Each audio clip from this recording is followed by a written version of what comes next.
Ahoy and welcome back to Shipfaced, everybody. Today is a special episode and a special day, the 110th anniversary of Titanic's sinking.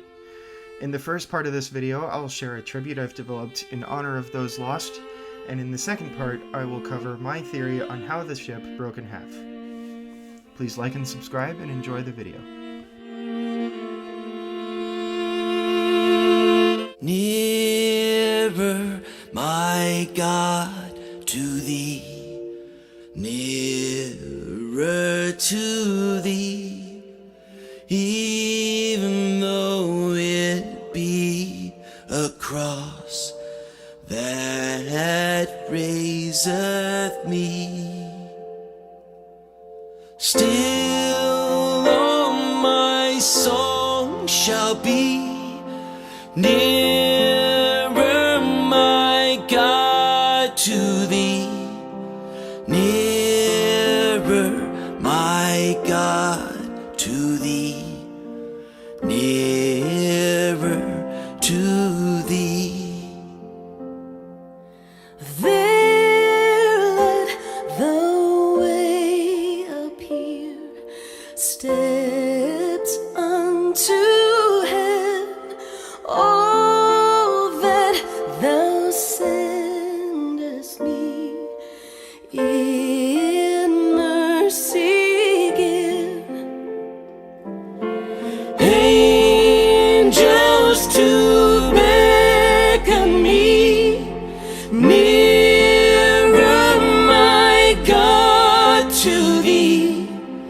Angels to beckon me nearer to thee. Or if on joyful wing, cleaving the sky, sun, moon, and stars forgot, upward I'll fly. Still all my song shall be nearer, my God, to thee. Still all my song shall be nearer to thee. In September 1985, Titanic was discovered on two pieces on the ocean floor, 12,600 feet below the surface of the North Atlantic, confirming that on that fateful night she did in fact break in half. My theory we'll talk about today is that Titanic's bow section on the ocean floor answers the question of when the ship broke in half. If you look at the decks, which are steeply angled downwards, that angle, in my opinion, is the precise angle at which Titanic broke in half. As you can see, the hull plating, not just the decks, are compressed and expand outwards from the center of the ship. To me, this is an indication of the center of the ship giving way and buckling under the mounting stress that we talked about earlier.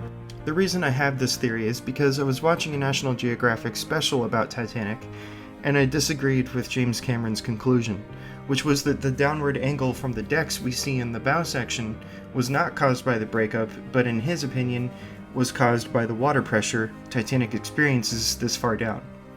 However, if we look at other ships that are as deep or deeper than Titanic, we don't see this physical reaction to the hull anywhere. If we look at the Bismarck, all of her decks are pretty much intact. Obviously pieces are missing, it's a wreck, but the decks are pretty level.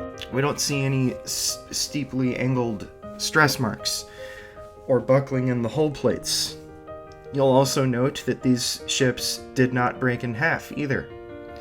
And that's my point. I think the damage we're seeing at the tail end of the bow isn't only from water pressure. Obviously water pressure is having an effect, but in my opinion, the steeply angled decks are a direct result of the breakup, and I think the other wrecks prove that. Especially the USS Johnston, which was 18 to 20,000 feet below the surface. It's the deepest shipwreck in the world that we've discovered. And again, her decks, even at that depth, are also pretty level. Obviously, pieces are missing as well, at being a wreck, but most importantly, the decks are not buckled or compressed. And again, she also did not break in half. So, having looked at other wrecks that are deeper, using James Cameron's theory kind of against him, I disagree and think that the steeply angled decks in the bow section are from the breakup, not the water pressure. You might be asking yourself, Anthony, it's been 110 years, why does this matter? Why is it important how Titanic broke in half? The pictures you're seeing are why it's important. The profound tragedy for the human aspect, impact she had on the world and still has today, is why it's important. It's important in honoring their memory to understand correctly what happened that night. As one of Titanic's survivors was commonly heard saying, it was a tragic event where no one should have died, but many people did. I'll end today's episode with a poem by Lord Byron. Roll on thou, deep and dark blue ocean, roll. 10,000 fleets sweep over thee in vain. Man marks the earth with ruin. His control stops at the shore.